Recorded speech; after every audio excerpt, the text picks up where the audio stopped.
as I said, that from today, um, for each and every services that we are going to learn, we'll not simply jump into those services and to start. We'll do a kind of use case. We'll discuss some of the use case, and then based on that use case, real production use case, then you can really understand, okay, why am I learning this service? Otherwise, it would be a kind of, okay, there are a lot of services, 30 services we learn, but if we don't know where you have to execute, there's a no point of having this knowledge, isn't it?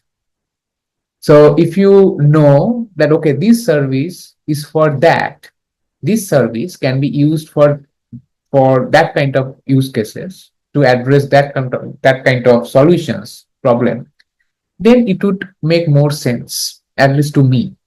So from today, we'll start those services. First, we'll discuss production use cases, and then we can align those services to that use case. So let's start. Let's say we have completed the VPC. At least we know the networking part, right? At least public-private subnet, how the things works. But only having the network infrastructure will not make any sense, correct? Because you really need to have a kind of virtual machines, kind of databases, right? So that you can host, you can deploy to your applications, isn't it? So today, if I want to host or deploy my applications, it can be any applications, ERP applications or CRM applications, web applications, right? I need to have some of the server, correct? So without server, how you can host your application? I need to have some of the databases. Without databases, how my data will get stored, isn't it? So now you guess it. Today, we are going to learn the service called EC2. What is that? EC2. So if I just go and Google it and simply type EC2, or this EC2 backend service, just hold on. This one maybe, EC2. And if I just scroll down and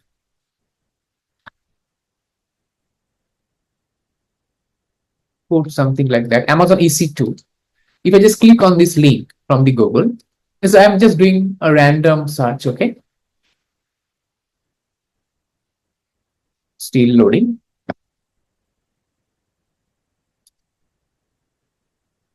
Can you hear me? Yeah. Okay. Let me refresh. Oh, so now you see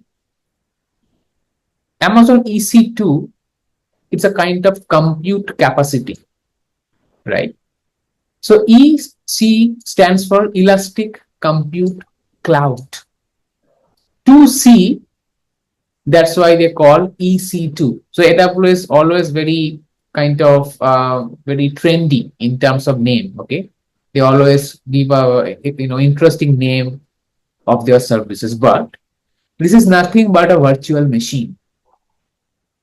EC2 is nothing but a virtual machine. It's a compute. But if I just start with the EC2 and I'll start setting up and configuration of the EC2, it will not make any sense for the first learners like you, the first time you are hearing this term. But we need to know a little bit history about the virtual machine. What is that? Any idea of Ashwadya? What is virtual machine? Meanwhile, I can bring my whiteboard. So basically, like if currently I have Windows and I want to use Mac tomorrow, so instead of buying like new laptop or computer, I simply install virtual machine or like a platform. So then I can use different OS and like different services in the virtual machine. So it's same like laptop, but it's virtually. So I can use it inside my existing machine. So it's basically like that. Very good. Good. Anything you would like to add, Avar? Or is it the right? Uh, Yes, sir. Right. it is correct. So its kind of name is a self-explanatory, like virtual, right? Virtualization. Everything is virtual. You really don't need to have a dedicated. You don't need to have a physical server for that, right? For us, it's a virtual. So now a little bit history we need to know. So long back when there's a no cloud, right? There's a no AWS, no Microsoft, no Google. Still, companies they used to run their big show, right? So Yes. how? So long back, even there's a no virtualizations concept. Company used to buy their physical servers. That server is really, fat server, big server. You can touch and feel. It is a bare metal. Okay. So like IBM, HP, Dell, these are all, big name, big players in this kind of server technology. Okay. So now customer development team, application team, they used to host certain applications inside the server. So now let's say they have purchased this server paying a huge money. It is a very expensive though, right? These servers are. Probably they have spent a very good amount of dollar to buy this server. They have hosted their application, but they have realized this application or utilize doesn't consume or utilize the full capacity of the servers. Maybe they are only consuming 20% of CPU, okay, for an example only, and maybe 30% of RAM, hypothetically, okay. That means they have paid so much of money and they are only utilizing certain value. It doesn't make any sense to the from the business side, right? Business perspective, from the finance perspective, so that they are underutilizing this server. Okay. But their application, they need to have a server, right? But this, if the application doesn't consume this much, then the rest of the things are wastage. Right? Or maybe the Windows applications. So, but they have developed another applications which is running on the Linux. You rightly pointed out. Then you need to a company. They needed to have another physical server, and they had to install or deploy another applications, which is, let's say, Linux. Maybe these are Windows applications. Okay, because Windows application they need Windows operating systems. Linux applications they need Linux, isn't it? Some of these are some of the applications. So now there are a lot of expenditure. Then that point of time, VMware came up with a brilliant idea. They said, okay, we have developed a product called virtualization. We have developed a product concept like virtualizations. Now what you can do, you can simply install our applications. VMware saying you need to install one applications that we call hypervisor. So is this hypervisor is nothing but is an application, a kind of operating system. Okay, many people they call host operating system. Okay, these are applications operating system. Now on top, sorry, No, do you have a question? no. Okay, so on this particular operating system, now you can create multiple servers or virtual machines inside the same physical server, right? So let's say now I have got 3 virtual machine and I can install in one virtual machine's Windows. It can be Linux, it can be Linux, or it can be Mac, something like that. Point of time there's no Mac. Let's say Red Hat Linux, something like that. So now in one server, I can host applications which is needed Windows operating system. I can host another applications which is typically Linux operating system needed, or so on and so forth. So now multiple applications, can run on multiple virtual machines in a same physical server by adding the additional layer called hypervisor host operating system, and these are called guest operating system. These, because these are all virtualized environment, these are all guest operating system, and that would be a really, really, paradigm shift. That point of time, we can say, like, everybody's spoke about the virtualizations, so that they can use the entire capacity of the server fully. Makes sense so far? Still okay? I mean, we are just trying to understand the virtualizations history. Yes, sir. Yeah. So now, apart from VMware, so it's kind of a very lucrative business. All other players, they wanted to come into this business, like Citrix or Citrix, Microsoft Hyper-V. Microsoft also, they came up with their hypervisors things. So these are all big players like VMware, Citrix, Microsoft Hyper-V. Okay.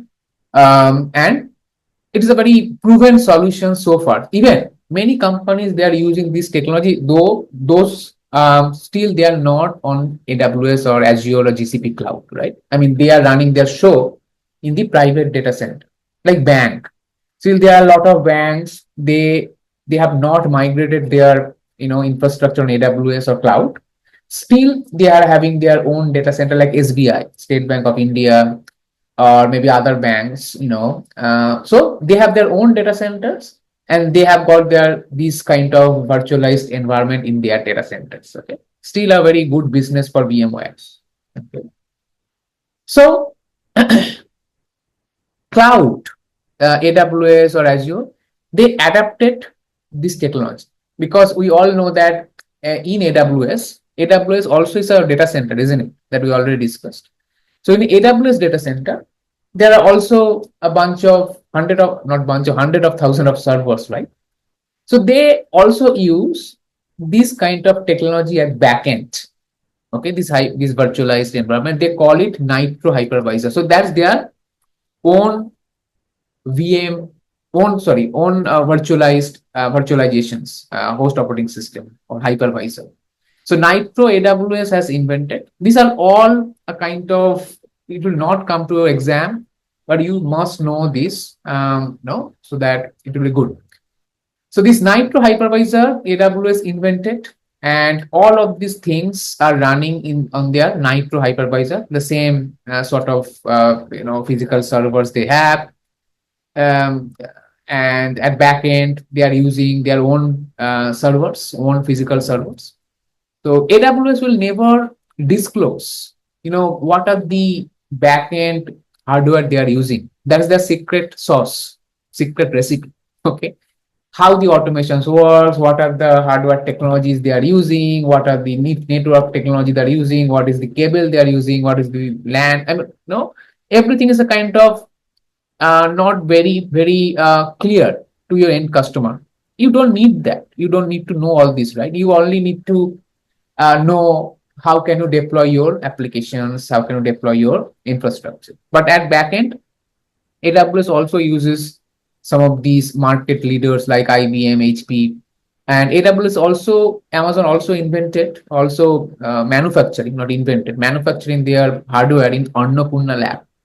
So again, these are additional informations. Probably you don't know, nobody, first time probably you're hearing, many people. The Annapurna lab is AWS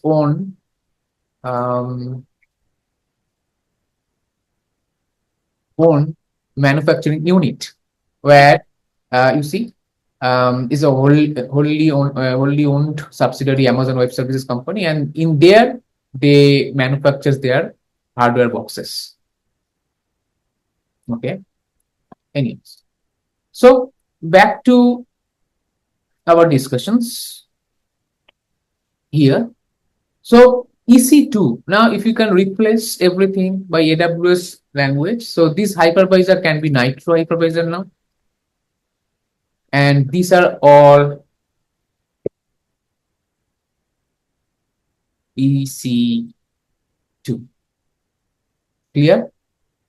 Hmm. Okay. Let's jump into the AWS Management Console and see how can you deploy the EC2. From AWS revenue perspective, okay, almost more than 50% revenue is actually coming from the EC2. Still, it's growing. Still is one of the major revenue contributors for AWS. Okay. There are others, but this is EC2, S3. These are heavy revenue generator for AWS. If I go to so now, how can you launch this EC2? There are ways, like the same ways. If you just click, then under compute, you see that. If you just click on compute, then you'll be able to see the EC2 right there. You can host, you can launch from here, or simply search from the search bar here EC2, and then you can launch the EC2 from these options as well. The moment you launch EC2, I mean this is your first dashboard, okay, from where you can see a kind of sorry. So I think if you don't have any questions, can you please mute yourself? So I think a lot of background noise sometimes. And if you have any Okay. questions, then please answer. So this is the dashboard, and this dashboard is something like, hold on. Okay.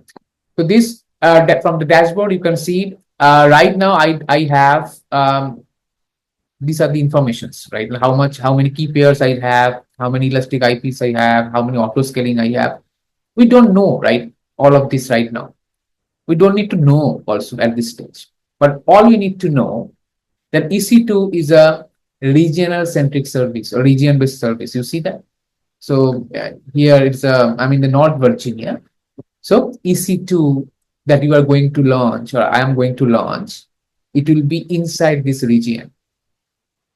How can you deploy? How can you launch? Simply go to instance. You see that on the left, or here, launch instance, whatever. Click on that. And now this page will come up, and a lot of things that we learn now. This is just a name. Let's say I'm going to create a server for my API, or I am going to create a server for my database or web. Let me go ahead with the web server. Okay, just give it a name. But in productions, what we do, like very specific ERP, web server, something like that, the naming conventions you can follow. Something more meaningful, isn't it? Now, if you scroll down, there's an option called applications operating system images. Okay. As I said, AWS, they are peculiar in terms of naming. Okay. So they don't call image operating system images, they call Amazon machine image, or AMI. Very important name. Okay. Amazon machine image. Then Amazon machine image is nothing but this is the operating system image. Right. So now what is operating system? All we know, like Windows, Linux, Red Hat. So now you can see here in these sections, just look at my mouse cursor. Amazon, Mac, operating system, Ubuntu, Windows, Red Hat. So these are all different operating systems. Now, if I just click on the browse more AMI, here you can see that. Click on that, browse more AMI, and there are lots of operating system images you see if you scroll down, like Amazon Linux. So Amazon Linux, AWS own Linux distributions. Similarly, Mac operating system, Red Hat, Ubuntu, Microsoft Windows Server. Okay, lot of combinations. So these are all image, and for each and every image, let me just bring my Epic Pen. I don't know. Whenever I click the Epic Pen, it is taking so much bandwidth stuff. I'm avoiding these days. So, anyways, this AMI, you can see that this is the AMI ID, and this is very much unique, very, very unique. That means each and every image that you have, they have a different AMI. So it will be completely unique. Even if you go to Mumbai, let's say if you go to Singapore, different region, the same kind of configurations, operating system, but you will see the different AMI. So for this particular image, this AMI is absolutely unique across region in your AWS accounts. Okay. So now, let me go back and okay, before we go back, so a couple of things. So here also you can see the AWS Marketplace AMI. What is that? If I just go and click Marketplace AMI, it is something like your Android Google Play, a Play Store, and if you are using iPhone, that is kind of Apple iStore or some Apple Store, right? App Store, where a lot of AWS partners, they have uploaded their own sort of images. Okay, like OpenVPN, some of the firewall, Palo Alto, probably have heard those names, Fortinet, Cisco. So these are all kind of images. Okay, so AWS, these are all AWS partners also. So they have uploaded their products on AWS Marketplace. Simply like, if you go and want to play a game, what you need to do? You need to download from Play Store, Apple Store, and then you install, and then things will work, right? The same thing, if you want to use, or if your customer want to use some of the Qualys virtual scanner, okay, or some of the Fortinet firewall, or some of the F5, a kind of solutions. So simply they have to go to select, okay, and they can deploy, and things will work. That means if your customer would like to use some of the third-party products, so they simply select that, and the EC2 will automatically launch with that particular application pre-installed, right? So you really don't need to create EC2 separately and install exe file the typical way we do, right? So, but the beauty of this marketplace, simply if you select the product, your product will get installed along with the EC2, I mean the virtual machines, and you can start using that product. That is the beauty of the marketplace. Understand so far? Okay. So, Yes, sir. yeah. So now, these are all not free. I mean, these are all a kind of license thing, right? Because that's the business. Okay. So AWS partners, they have uploaded their product to get some business. It's not a charity, isn't it? So if you would like to use Palo Alto next generation's firewall, then definitely Palo Alto will charge you for their own licensing. Okay, and on top of that, you have to pay the EC2. So there are two costs. One is these license cost or their product cost, plus the EC2, the virtual machines that you are going to deploy. So this is a kind of cost you need to factor. Now, if I go to community AMI, okay, community AMI is also AMI, but these are a kind of free products. Okay. Then community AMI, AWS does have a lot of community, and there are a lot of community people. They have uploaded their own image. It can be paid, it can be free. Mostly it's free. But if you launch something from community AMI, you have to really be mindful and careful, like whether this product is trustworthy or not. Okay, it is not fully verified. Okay, AWS Marketplace is kind of green tick or blue tick. Probably we know that this is something verified. AWS team verified that this product is absolutely bug free, absolutely security proof, something like that. But in the community AMI, a lot of good products there. I'm not saying there's a bad products. A lot of good products in community AMI, but it is your call to check, to test properly whether it is a security flaws or your bug. But if things will work, it's great. So that is the main difference between community and AWS Marketplace product. Make sense? Okay. Now Yes. back to quick questions. So I see that I'm muted. No. Okay. All right. So now, what I'll do, I'll go back and let's start with a quick start. Quick start means name is okay, right? Quickly. I can choose any operating systems, and then we can start. We can use those servers. So let's start with Windows first. Okay. So I'm going to deploy Windows virtual machines from AWS Windows EC2. Okay. And if you just hold on. If you just here, if you just drop down, you see there's a lot of flavors of that particular Windows operating system. Whether would you like to, or your customer would you like to deploy latest version of Windows 2025 or pretty older? So that's their call or your call sometime. So now tell me, uh, do you prefer to have the upgraded or updated versions all the time, or you prefer to use some of the old versions? What's your common sense? Let's say you are the architect, and if I ask these questions as a customer, what would be your answer? Updated. Good. Any specific reason that you don't use, you don't recommend very upgraded, little bit older, maybe you want one step uh, beyond, one step further, back?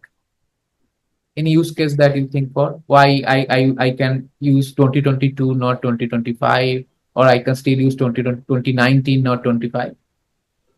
Any idea? Not Yeah, sure, but uh, you can go. yeah. Some applications which are not supportable in current version, so we can choose older version. Absolutely spot on, away. Is a great answer. So sometimes we don't know, we shouldn't blind and propose that okay, go and go and install the upgraded version. You really need to check with your applications team or development team, like is your application is compatible with the latest operating system, because some of the applications are very much sticky in the terms of very much sticky to the old operating system. If you change the operating system, application will break, isn't it? So that is Yeah, the very good answer, Abhay. So that is something you need to check with your customer development team. You are the solutions architect. You might know their applications behavior, right? There are, maybe they have yeah. developed. Must have to know. Yeah, I mean, you are not the best person. How do you know? Because their application, how they develop, which framework, which operating system. So that is something from your expertise. You have to guide customer that you really need to check, Mr. Customer, and check that this application will work for certain operating system versions. Okay. But what we'll do, we can launch these latest versions, no problem, because there's no such applications currently we have. So I'm okay with the 2025 base operating system. And here, this is a little bit architecture, 64-bit AMI ID, this is the latest architecture that you can see. And now, most important part is instance type selections. Okay. So there are lots of instance types, varieties of instance configuration AWS gives you. Okay.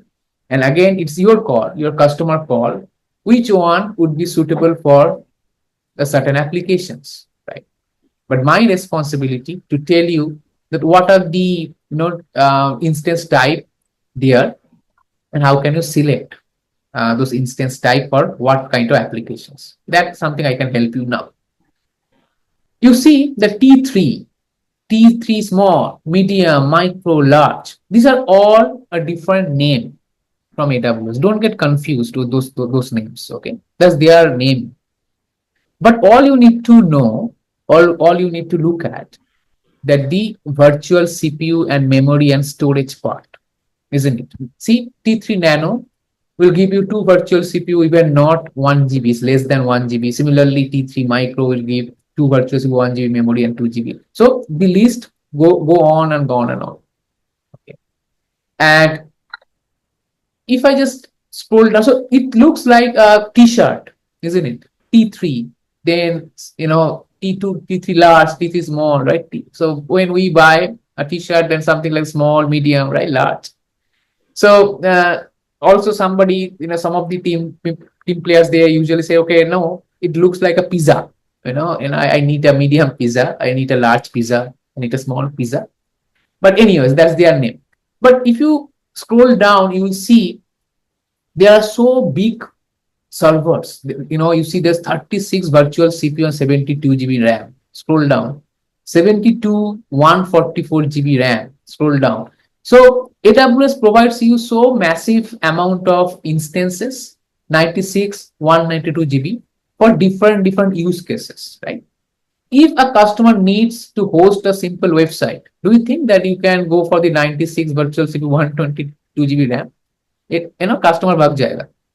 Customer will say, okay, no, I for simple website, I cannot afford this much of company because these are very expensive. Correct. Yes. So see, we are learning AWS. Great. We'll try to become solutions architect, or we'll try to become the consultant or engineer. One thing is very important, that your solution should be a kind of very realistic. Okay, if you are providing our best solutions, but the cost is something way high, then nobody will buy your product, or nobody will buy your solution, isn't it?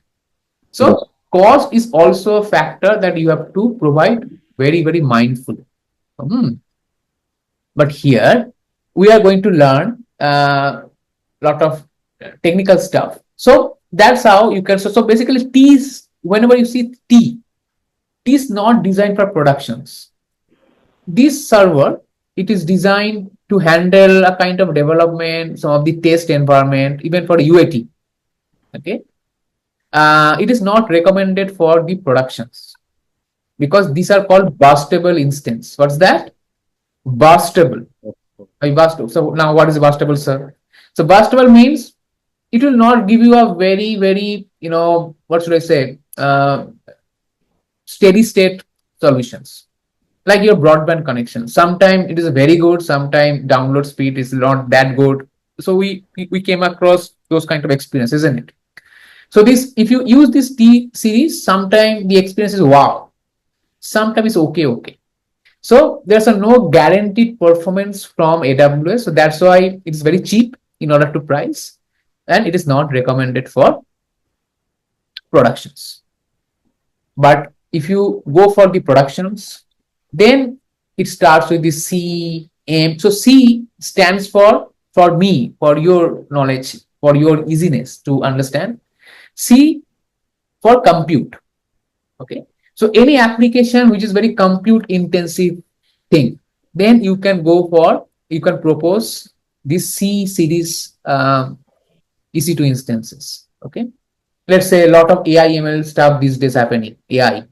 And for any AI modeling, there's a lot of CPU needed. So probably you can go for the C series servers, okay, or GPU intensive, for large modeling. There also are very graphics processing unit needed, right? Probably you can go for the G series. That we'll discuss G series also. You'll see. So the C stands for compute intensive workload. Now if you see the C, there's a 48. If you scroll down, 96. So there are a lot of CPU things you see in the C.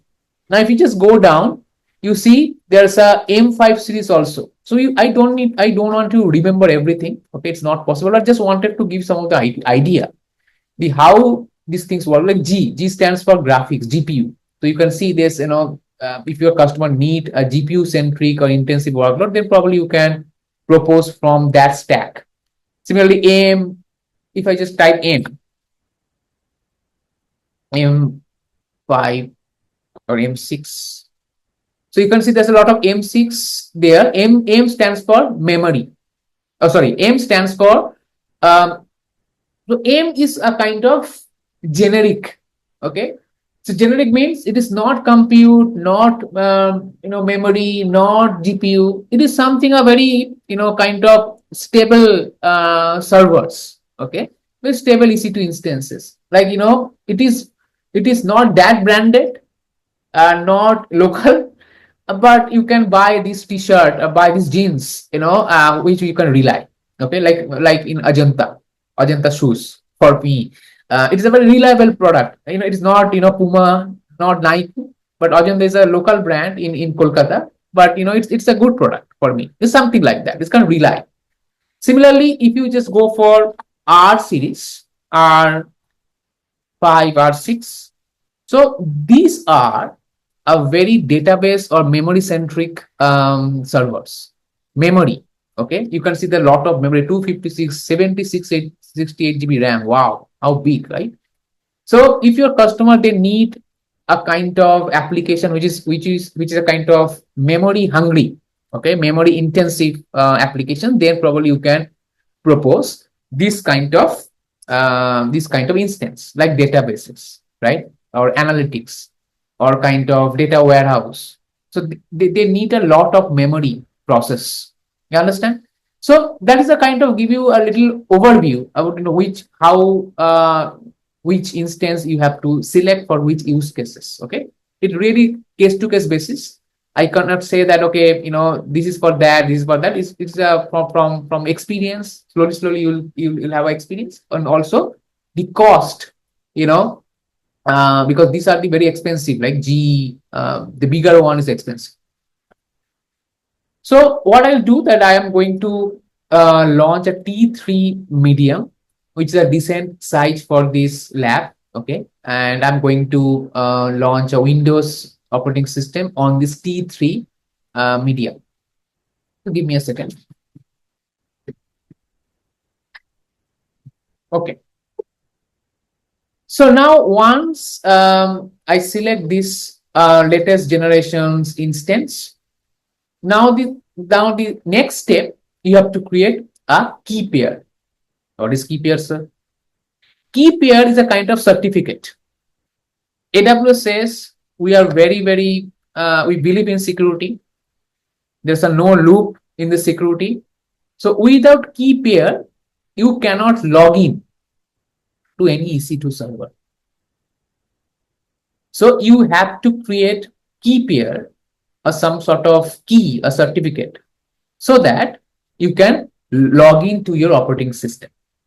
Okay, so I need to create a new key pair right now, obviously, because I have to log in, and give it a name like batch 174 something. But this is not a realistic name. You have to provide a right name for the productions. And there are two kind of key file format, PAM or PPK. Mostly the PAM is being used. PPK also used sometime from the Linux folks. They use the PuTTY software party from where they can also access. But we'll see the PAM right now. Create the key pair first. And these sections we discussed yesterday already. Okay. What is that? VPC. That means without network, where you have to deploy your server, there's no point, isn't it? So this server that I'm going to create, it has to be inside a network, right? So what you need to do, you need to select your proper VPC. I deleted yesterday VPC. No problem. I have the migration VPC. I always use this VPC. But for your lab, you can use your VPC that you create, okay? So in this migration VPC, I have couple of public subnet, couple of private subnet. Let me go for the public subnet right now. Okay, migration pub, that is my subnet. And I need to enable a public IP. We'll discuss, okay, what is public IP, what is public IP? Why do you need that public IP, guys? Any idea? Why do you need the public IP? Any idea, Sandhya? Yes, I can see. Unmute. No. So Okay. you any identity on internet, Yes. like so. Yeah. Okay. Short answer, right answer. Is a routable IP. Correct. So without public IP, you cannot access from internet. That's it, isn't it? So if I'll host some of the application inside the server that I'm going to launch, my intention would be I have to access the server from my home. or maybe your customer, they can access from somewhere. So without public IP, how they can land on these applications, land on the server. So that is something you need to have a public IP. We'll discuss a lot. Everything we'll discuss a lot, but this is a kind of very high level today. So now there's another section called security group. What is that? Security group is a name of AWS. Again, they are very fancy to give a name, but for us, it is a firewall. Abhay, what is firewall? Any idea? To preventing the things to access by another. Hanji, absolutely. So you are going to prevent some of the traffic that you don't need, right? You can do a filter of such traffic that you don't need. You can block someone that you don't need, or maybe you can block some of the website that you don't need. Okay, so something you are right. I mean, you are right. So now I'm going to create a new security group, or I can select my existing security group. Security group also will come soon. I mean, we'll discuss this upcoming sessions that we'll have. But right now, I'm going to select my existing security group already I've created before the batch starts. Okay. So this my web security group, that is the security group I have created. And in this security group, certain ports are open, certain ports are blocked. That's something already there. Don't get into there right now. And there's a section called storage. Without hard drive, without with a storage, where you have to host the applications. It's a common sense, right? Even in your laptop, you have a storage so that you can host your applications, everything. Launch instance. So I'm going to launch a brand new EC2 server with Windows operating systems. Okay. Let's run it. All right. It will take some time. Meanwhile, okay, today's session, it will be till 7:30. Okay, we all agreed upon yesterday. There's a little my personal commitments. So today we'll have a 7:30. So now we can take a break for 3-4 minutes. We will come back. By that time, the server will be ready. Okay, Steve is initializing. You can take a break, guys. Okay.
Okay.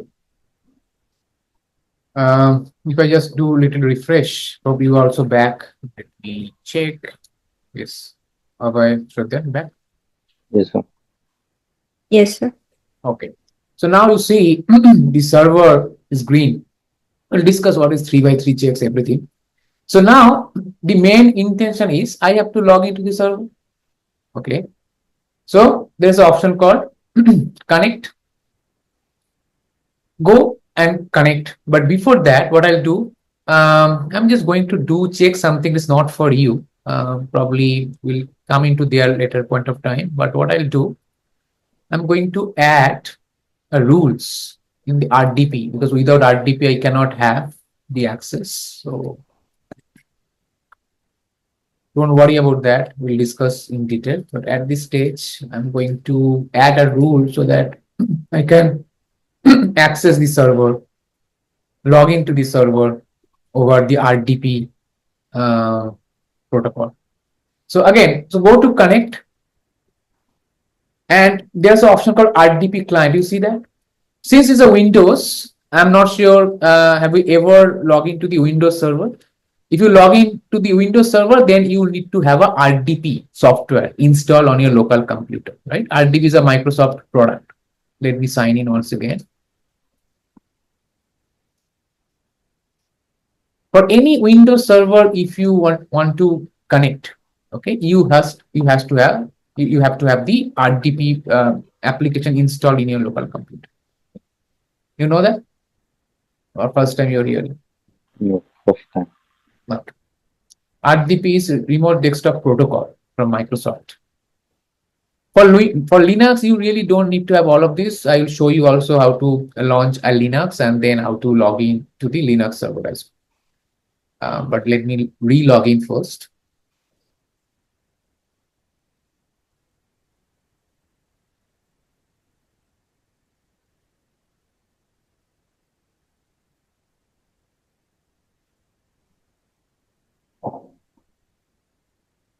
Okay, so go to EC2.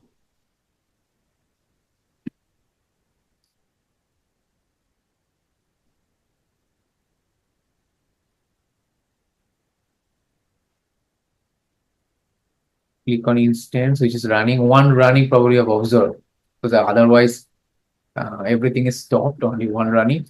So select the server, go and click connect, RDP client, download the remote desktop file, because this is the tool, as I said, you need. And then there's a section called get password. So without password, how can you log into the server, isn't it? So you need to generate a password, correct? How? If I just click, it will be asking, hey, you need to upload the PEM file to generate the password. You remember that PEM file we created, okay, during the EC2 launch. Here, I've downloaded the PEM file, batch 174, this one.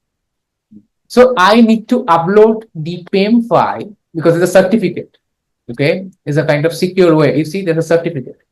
So based on the certificate, AWS will generate a password for us. And you see this password got created. Okay, this is very complex one. I will not remember. Hope you will remember, no? Because it's a very complex. Nobody will remember. Yeah. So password just copy it over, and now I have already downloaded this RDP tool, RDP applications from here. So just click on that, launch basically to connect my server. And the password that I've copied here, username is administrator by default, and continue. The moment you continue, go continue. Then after some time, you'll be able to log in to the brand new Windows server that we have created. How cool is this, right? Because now having a server, real server, there's a lot of process, right? You have to place the order, the server will come up, then you have to install the operating system. But now within few minutes, right, your server is ready, and that is the power of virtualizations. At backend, it is a virtualization, right? At the back end, AWS has Nitro hypervisor. At back end, AWS has launched your EC2, which is a virtual machines on that hypervisor that we don't see. No problem. But for us, this server is up and running for us. Cool. Yeah. It's So that is the that's a one way of it. Now you can host your applications, any applications that your customer they need, right, on these virtual machines. You can you install databases, whatever you and your customer you need for these virtualizations. So let me close that. The same way, what we'll do, we'll launch another Linux server. Okay, process is same. sorry, this Um, password auto assign, na? Password is auto assigned. Yeah. You can change the password if you're the Windows guy. After the master password, you can change the password from the local computer as well. I mean, local settings. Okay, but the first time it will be auto generated based on the certificate that you upload. Okay. After login on that server, we can change that. Yes. Is it right? Yes. Okay. So Other than these, uh, if we type the IP, public IP, here we can see 54.162. yes. So you remember that during the EC2 launch, I said that there's a public IP things enabled. There's Yeah, local yeah, yeah, routable. yeah, yeah. That's why I am saying we can directly access from that IP. No? Yes. So you can directly access from this IP. If let's say if I just click on that and put it over there, you cannot access because there's no RDP things, right? But let's say if you host the applications inside that server, I'll also show you. Let's say I will host the applications inside the server. Okay, then that application definitely can be accessed over this IP. You are correct. Your customer, your maybe users, if they would like to access your application, definitely they can access by using this public IP. That is the whole objective, isn't it? Like let's say in this server you have hosted the 5G applications, okay, some of the telecom operations applications. So now your all of the telecom operators inside or outside people, they can access those applications by using this public IP. Shraddha, you have been quiet. You understand? Yes or no? Yeah. Okay. Now, let's see how can I launch another Linux server. So there's a Windows. So the same process, no big changes. So this is my, let's say this is my another applications called Telco Ops, which needs some kind of Linux operating system. So there are a lot of flavors in AWS from the Linux stack. One is Ubuntu is very popular, right? Ubuntu, Red Hat, SUSE, these are all Linux distributions readily in the market. And the Amazon Linux, AWS, they have developed their own. Okay. And Linux usually very, what should I say, lightweight, and also is a kind of very non-expensive operating system. Correct. So Windows is very expensive because you need to factor the licenses, etc. So whatever the Windows operating system you launch, AWS will charge you for EC2 plus operating system in the included model, license included model. I mean, because you are actually launching this server EC2 along with this Windows operating system. So Windows is not AWS product, right? It's a Microsoft product. So Microsoft to thodi free mein kaam karega, right? So right, so yeah, so the license plus EC2, that's a little expensive, but AWS this Linux are open source, even.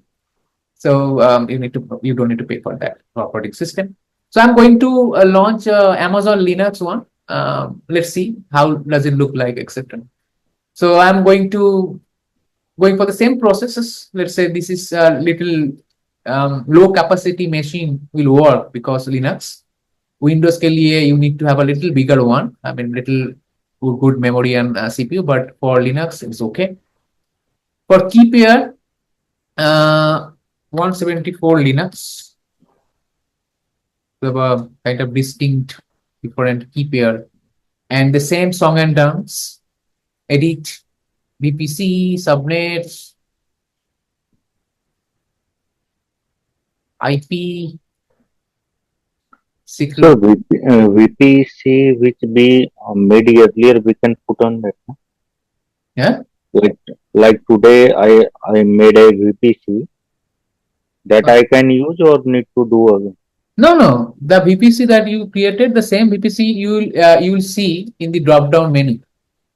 Okay. I deleted everything. That's why you cannot see yesterday one, batch 174 and all stuff. I deleted. Okay. Okay. But everything will come up, whatever the VPC you have in this list. For Right. that use, we have to route and internet gateway all need. Everything first you have to see whenever before you launch an EC2, etc. First, the public, private, NAT gateway, internet gateway, whatever you have discussed, you have to be ready with this infrastructure. Okay.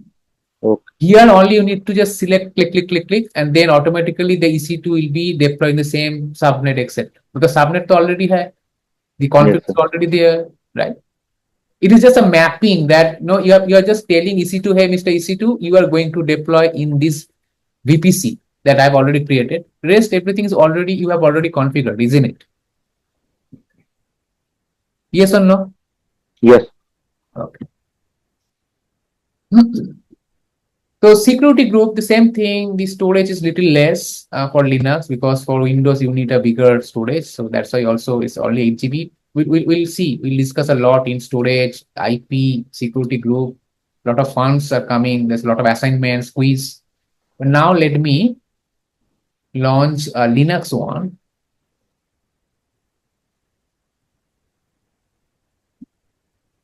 If I go back,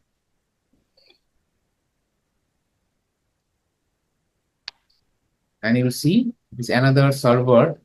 It's trying to launch. I don't know. Whenever the batch starts 174 batch, it's unfortunate that my machine starts behaving very slow. I don't know. Anyways, so this telco ops, that is the server name, and now it is getting initialized. So in interest of time, we'll see some of the configurations of the typical server. It doesn't matter Windows or Linux, but to give you some of the understanding, like if you create any EC2 instance or server, these are all details. It's kind of little pane of glass, right? Single source of truth by which you can see, okay, my instance running. There is a public, private IP addresses, and there's a host name where this server is getting launched, which subnet, which VPC, blah blah blah, AMI name. Okay, so these are very very detailed. You can have a look.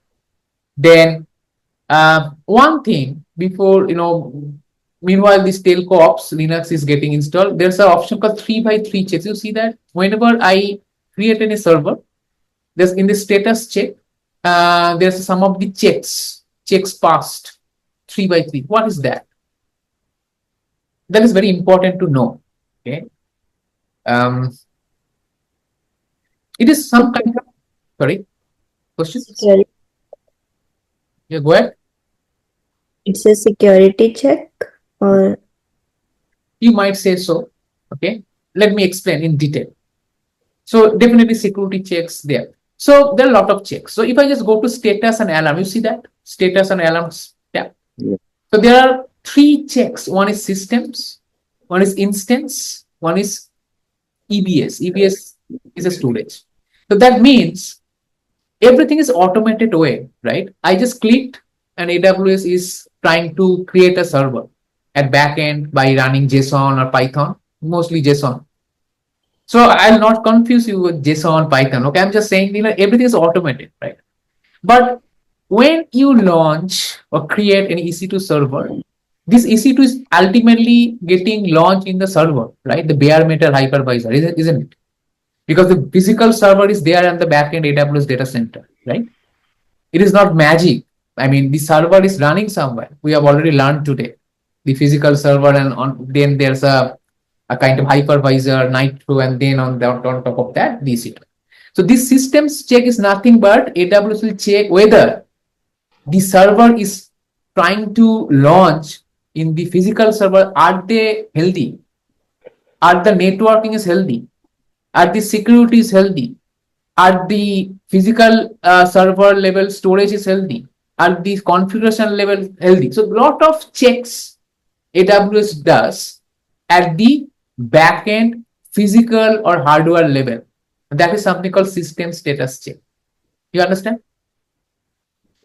So they check a kind of sanity check before your EC2 is getting launched in a server. If your backend server is not good, then how your EC2 will perform good?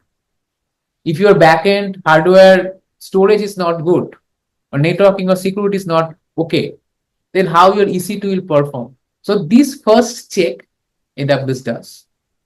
Once this check will get completed, it is mostly hardware level. Then AWS will check your EC2 instance configurations, yours. That means this specific virtual machines checks its own configurations, its own operating system settings, its own networking, its own security, its own kernel. So many things, so many checks AWS does. Okay, so these are the main two checks AWS does when you launch any server. So that is the kind of 3x3 checks, and another is the EBS. That means the storage level checks whether the see, I can show you something. So let's say this is the AWS backend infrastructure, as I said, right? But there's a probably you have not worked for any data center. So in data center, what happened? Like, there are a sand. There's a big fat sand storage, huge, big. Okay, 50 terabyte, 100 terabyte. So this sand actually attached to this physical server, and then these virtual machines are kind of using a portion of the storage through a LAN. So anyways, this is not a hardware level or level class, but I'm just going to give you some of the understanding. LAN is logical unit number, something like that. Let's say if you are going to host a hypervisor on your laptop, and then if you use or launch a virtual machines on your laptop, so your virtual machine ultimately using your actual laptop storage, isn't it? Actual hard drive storage sections. Otherwise, how these virtual machines will get the storage? It is not a magic, right? So your virtual machines anyways will have access to the backend real storage, maybe in the virtualized form, maybe in the LAN form. So the same thing when you launch any server, so along with this instance status and system status, AWS will specifically check whether the attached storage, EBS they call it, it is properly attached to the hypervisor or main server. So this, when these three checks are done, then you can see your everything is fantastic. Cool? Yeah. Okay. So let me refresh, and by the time my second server is also ready, which is Linux, go and connect, log into the server. So for Linux, AWS has done a great job. That means, you really don't need to have a specific tool like RDP for Windows. Still you can use. I mean, all of the Linux guys, they use PuTTY or PuTTY software, or maybe some of the Linux terminal. Different. That's okay. But you can use AWS browser-based terminal to access any Linux operating system EC2 instances. Okay. So all you need to go and connect, and then in the browser based, you see this is the terminal actually. In the browser based,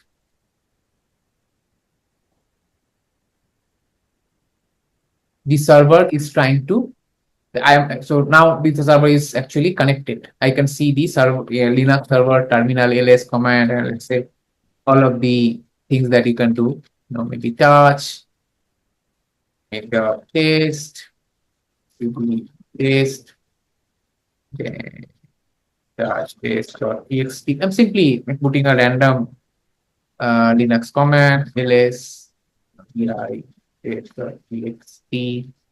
Anyway, so now this is the Linux operating system, and all of the Linux guy, they can access the Linux server this way. Okay. It has two check only. Yes. So for Windows, very good observation. So right now, AWS, the 3x3 checks applied only for the Windows environment, and but this Linux environment, AWS still doing the 2x2 only the instance and system. Probably later point of time, because AWS continuously evolving, right? They are adding a lot of things. Maybe today is not there. Tomorrow AWS will also add the 3x3 checks for Linux operating systems as well. Right now, it's not.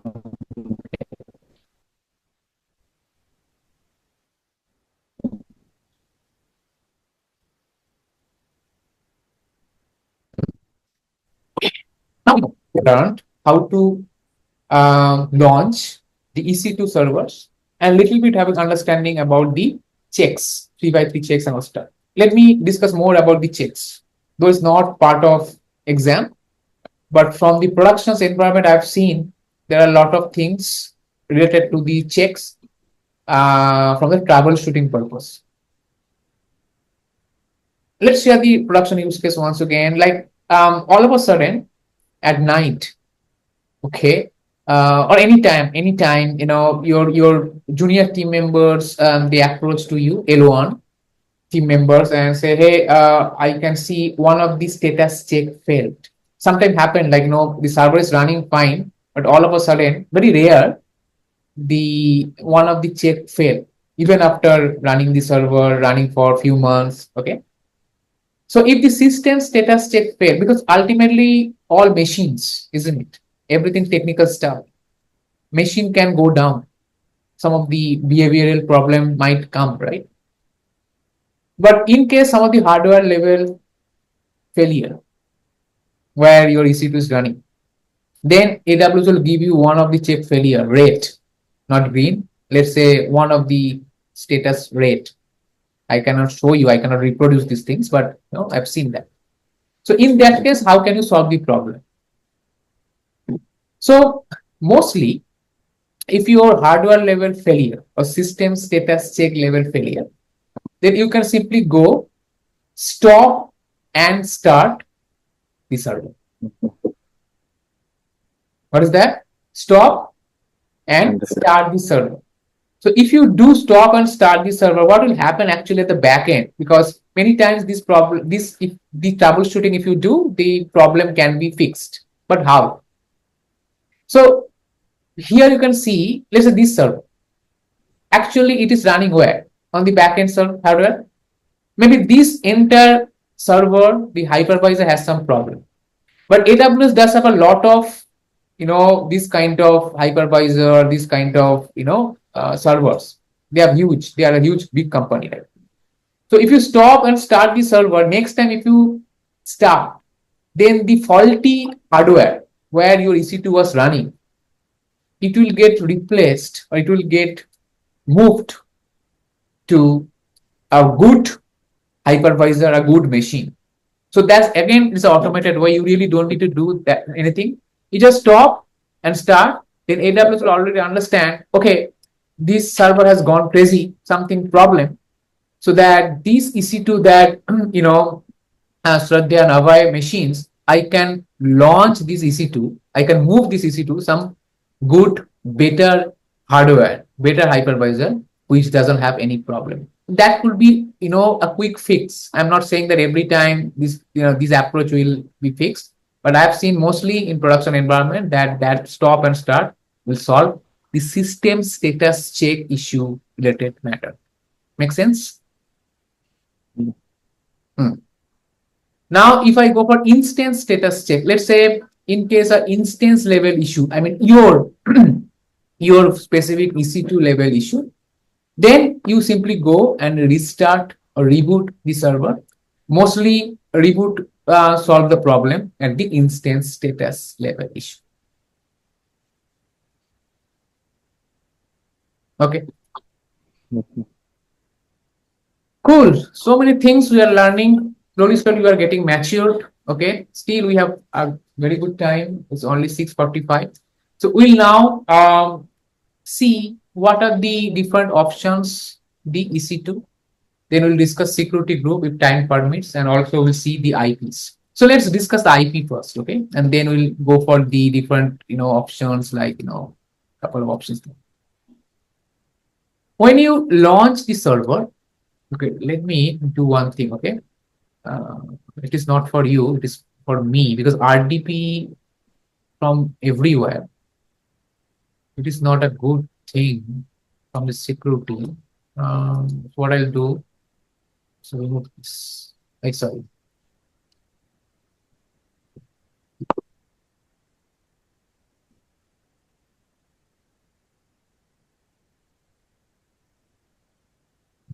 So now go back.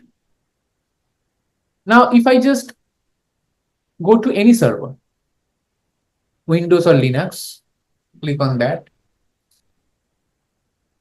and it's rotating again. So slow. Okay, one thing, Shraddha and Abhay, again I repeat, there's a YouTube channel that we have published, right? It has been there for many ages. And I strongly recommend that please go and subscribe this YouTube channel, because there are so many additional free courses, free things, continuously we update. Today also we had a Copilot webinar. Nobody joined, I can see, but that's okay. Probably you guys are busy. Microsoft Copilot is AI. Sir, I was there. Oh, you there? Sorry.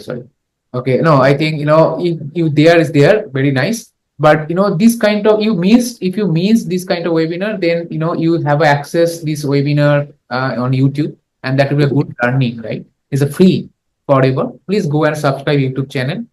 There is a very important for you. Okay.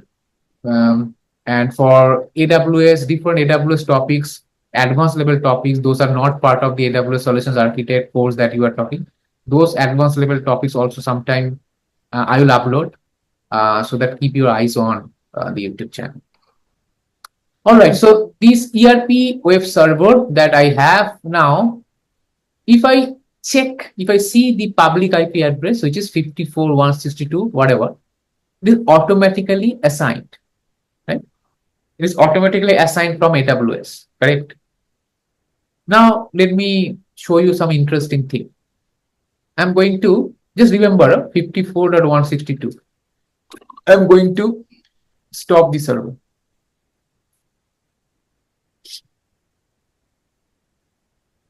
Okay, the server is getting stopped.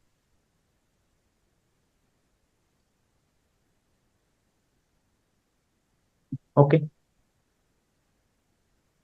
Now, if I go back to the server once again,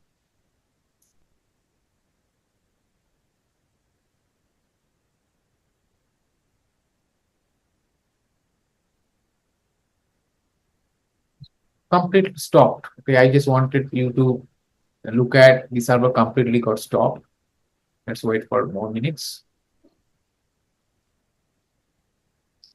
So the whole point I wanted to show you that if you stop the server and the auto IP that AWS assigned, every time you stop and start, your IP will get changed.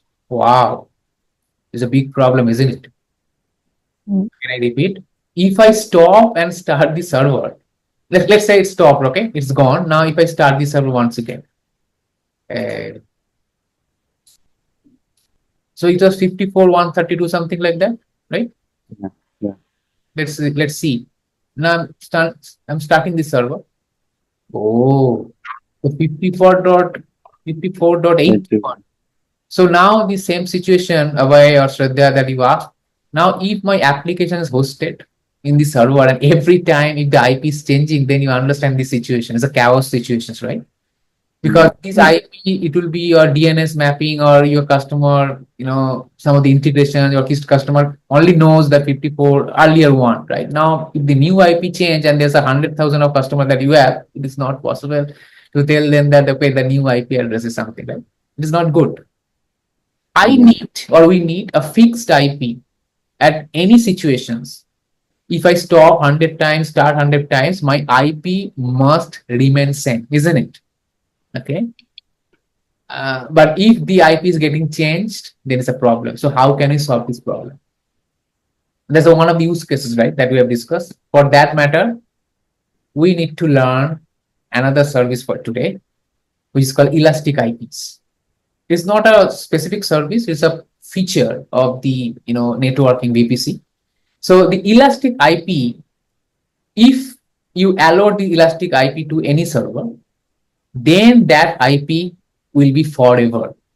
It will never ever changed. But if you go for the AWS auto-assigned public IP address, then you will face this problem every single time you stop and start the server. It is okay for development. It is okay for testing because this is the free IP. AWS doesn't charge anything for this IP, but the moment you go for elastic IP, AWS will charge very nominal amount, but there's always trade-off in industry. You know what is trade-off? Trade-off means agar kuch lena hai to kuch dena hai, isn't it? If you want to get something good, then you have to pay for it, isn't it?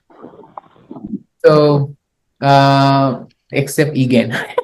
So in again, there's a lot of free things that we are doing, we absolutely zero cost. But everybody is not something like again, right? They are for business here. So now the situation is the 54.81. I really don't need this guy. I need a kind of fixed elastic IPs that will be never changed. How? So very easy process. Go to elastic IPs, click on that.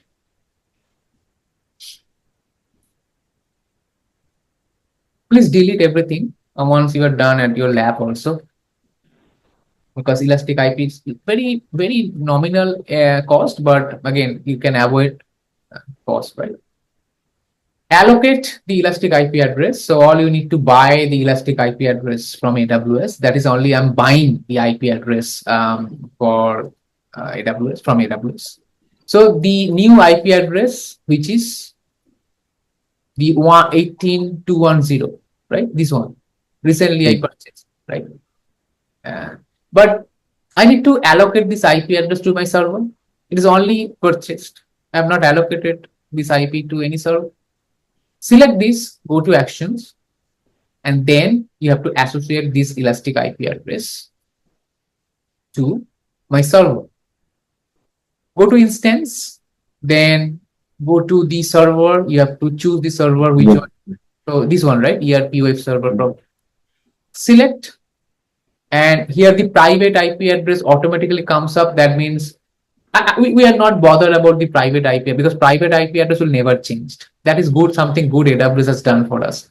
I mean, the public IP will always change, but the private IP address is fixed from AWS. Okay, so the private IP address is okay. So, but you need to map the private IP address for the server, and then if I just go to associate, that's a process basically. The moment I associate.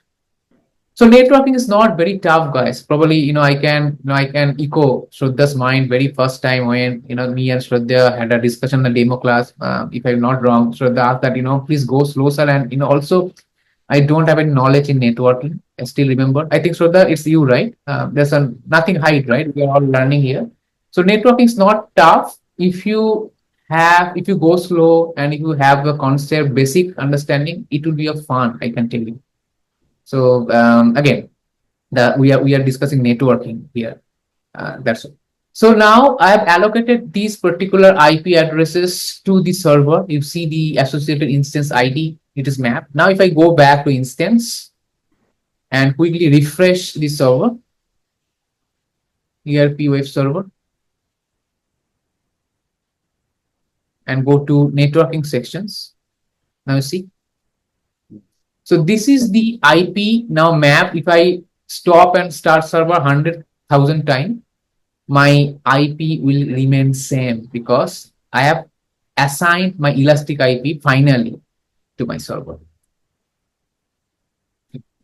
Yes or no? Clear? Yes. Hmm. Okay. So it's clear.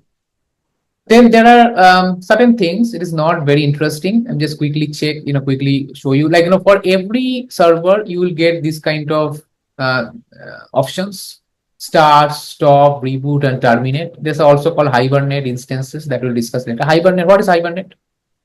Any idea? No. Okay. No. Hibernate. You use laptop, guys. Yes. So if you just close your laptop lid, okay, the screen. That sleep mode. The sleep mode is nothing like hibernate only. Okay. So that means it will be not fully sleeping. I mean, it's a kind of not shut down properly. It's kind of little sleepy. Okay. But the moment you turn on, I mean, the moment you just pull your laptop lid, then immediately your laptop comes online, isn't it? Wake up. So sometimes this is called something called hibernate technology. Sometime you need to have the same kind of things for the server level. Any use case now? Why do you need the hibernate instances? What could be the use cases? No. So many applications they need probably at night. You really don't need to use those applications, but at morning you need. But anytime you need. So that is the little use cases. Anytime you might need, but at night or some off peak hour you don't need. But if you need, then you have this application must be ready. Okay. So but you can save a lot of cost because hibernate. If you go for the hibernations, then you don't need to pay anything for server. The moment it will out of hibernate, only you have to pay for that period of time. But I'm not saying that for every server you have to go for hibernate. That's the only options. If you stop the server, any EC2, then you don't need to pay for that. Right now I'm paying because these are all running. But if I just stop, then you don't need to pay. All right. So these are all couple of start, stop, etc. So we'll discuss slowly these options. So elastic IP address that we have learned. We have also seen these two servers. Now another use case. Do you need a break? Tell me if you need a break, or if you okay, then I can continue. That's your call. Okay. Okay. Don't need break. Okay. So now companies they are okay about your customer. They are okay about the EC2, but their security team or maybe their IT support team, they are very much concerned about the backup of your server, right? These are one of the disaster recovery, basic disaster recovery options, right? Backup. So the question is, does AWS provide backup solutions? Answer is yes. But their backup is not a traditional backup like in your laptop. You just insert the external hard drive and you just copy the certain folders, certain files, right? AWS doesn't work this way. AWS backup doesn't work this way. Okay. AWS, they have a different backup methodology, different strategy. They call it snapshot. What is that? Snapshot. So snapshot is nothing but is a kind of full image, okay, of your instance state currently. Whatever you have currently in your server, everything will get a snapshot.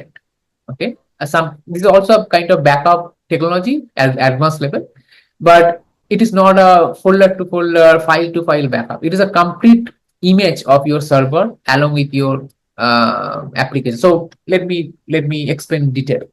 So let's say I have got this ERP web server or telco ops server. So let's assume that inside the server, I have installed applications. So your application team, they have installed a very complex applications, lots of settings, lot of configurations, everything is there. Now there's an option called AMI. You see that? So if I just select the server, go to actions, go to image and templates. You see that? Image and templates. Create an image and type backup, anything. I mean, probably you can give it a name or something like that, backup, something backup. And if I just create an image, I'll discuss these options reboot. That means my enter server configurations along with the applications, every single thing will be snapshotted as a kind of backup. That means in case my server, this server, the main server down, goes wrong, crashed, right? Then if I go to AMI,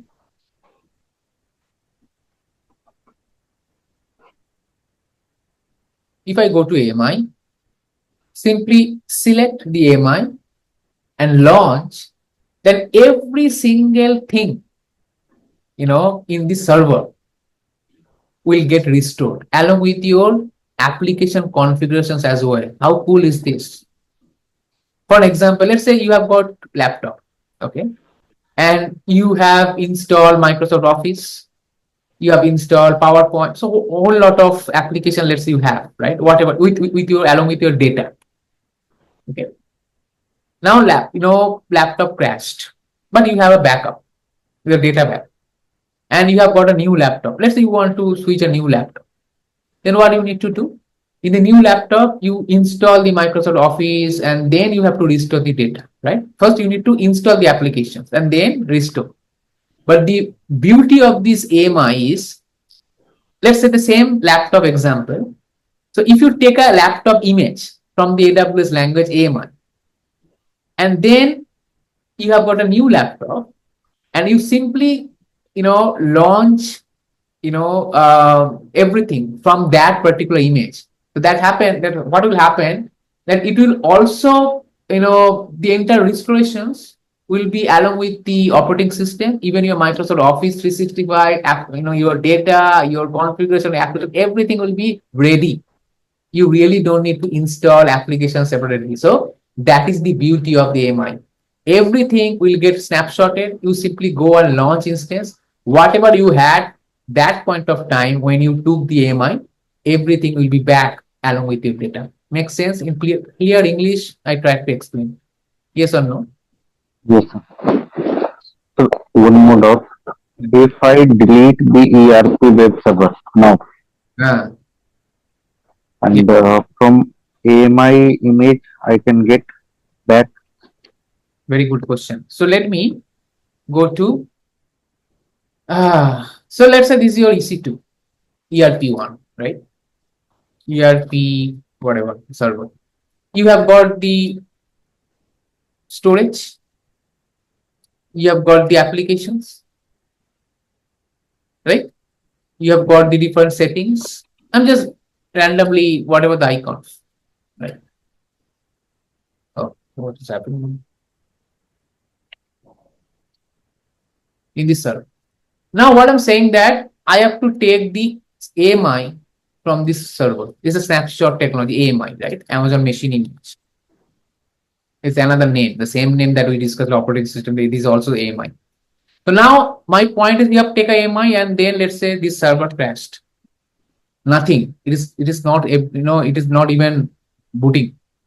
So now if you just launch or restore a brand new server from the AMI, then the same applications you will have with pre-configurations, the same storage you have, the same settings you have, and you can run instantly.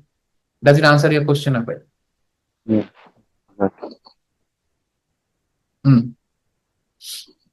Okay.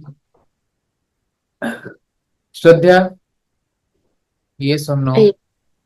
Clear? Yeah. Yeah. 100%? Yeah. So now for this case, we can do one thing. We make this Okay, made this, delete this. Okay, whenever I require, I just click on image and we can access Super. without costing. Super, super. All right. Many customers they are actually using it. Let's say they installed, they have. So let's say there's a real productions for a certain, let's say elections. So this is exactly the exact one of the use case happened. There are 100,000 of servers, but the same thing that you have said for the elections applications, maybe it's running on the these of the servers, right? Now in elections over, if elections over, then you really don't need to have the server. But your Ah, application might need the next year elections, isn't it? yeah, So what I can take it, what I can do, I can take the AMI because all of the applications there. Next time before the elections, I can launch the new server from the AMI, from the image. Everything is there. In the maybe some of the little changes that point of time, but you can save a whole lot of time. You don't need to pay for the servers because it is now no longer there. It's only AMI. And then you can launch and you can reuse in next year or whenever you need. yes. This is good thing. That's why AWS, there's the beauty of cloud. Why? Because these are the things. It is just start, right? Like होता है ना, show अभी बाकी है. It's just a Yes, trailer. So there are a lot of good things that you learn. So these are the USP. If you exhibit this kind to your customer, then they'll love it, right? So this is one of the use cases. But yes, AMI is not fully free. Unfortunately, it is a very minor cost also there. It's definitely okay, not a, no, it's not a web server in a real server cost, but again, AWS is smart enough. They are saying, okay, I understand Avaya and Shraddha's mind. There are a lot of customers, they will use the same thing, like, they can take AMI whenever they need, but there's a certain cost also there. Okay. okay, okay, Mhm. So this is something. So at your lab, if you have the AMIs for your practice, probably also you can delete maybe some of the few cents if you want to save. okay, I'm a little tired. Let's take a quick break and we'll continue to 7:30. Okay. Thank you. okay.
All right, I'm back.